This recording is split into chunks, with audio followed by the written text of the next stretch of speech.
I want to start by saying it's not how Giuffre died, but it's how he lived.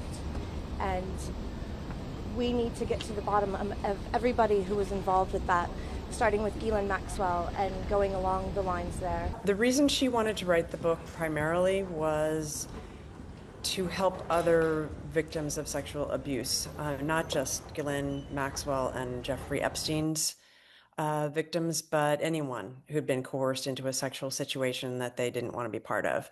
She wanted those people to feel less alone, and she writes about this in the book.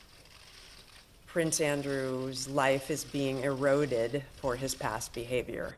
And that's always what Virginia wanted, was to hold her abusers, people she'd been trafficked to, wealthy, powerful men, to be held to account. He's been outspoken. He knows what he's done, and he can attest to that. And he still denies what is in this book, we should say.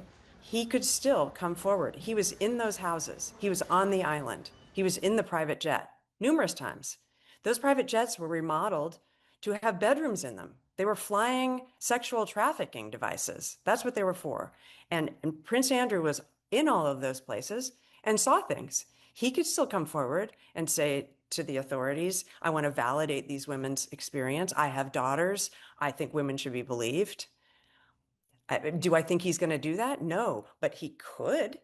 There's nothing in the book that implicates Donald Trump. The thing I would say about Donald Trump that was important to Virginia is that he campaigned for his return to the presidency in part on releasing the Epstein files.